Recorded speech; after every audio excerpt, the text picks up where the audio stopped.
Did it stop it? If you look really close, you can see here is a dipstick tube coming down. And the dipstick comes down and it's too long and wears a hole in the bottom of the pan here. Again, we're going to remove the dipstick now. The dipstick's actually plugging the hole that it has made, and we're going to pull the dipstick out, and then out comes the fluid. Okay, we've got the transmission pan off now, and you can see here there's the hole with the dipstick put in the bottom of the pan. We'll flip it over and see the inside. There's a hole on the inside. We also found out that if you have a four-wheel drive, the filter you need is that number there, because they have a different filter for the two-wheel drive versus the four-wheel drive, but they don't ask you that at the parts store.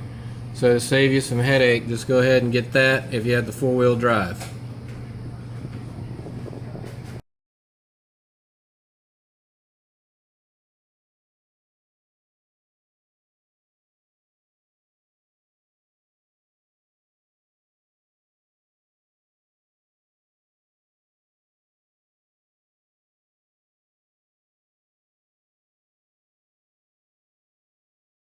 Okay, now we're going to prep the pan for welding using the angle grinder.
Now we'll just clean it up.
Okay, just for quick illustration purposes, we measured the distance from where the dipstick rubbed a hole in the pan to the edge of the pan to be 2 1/16 inches.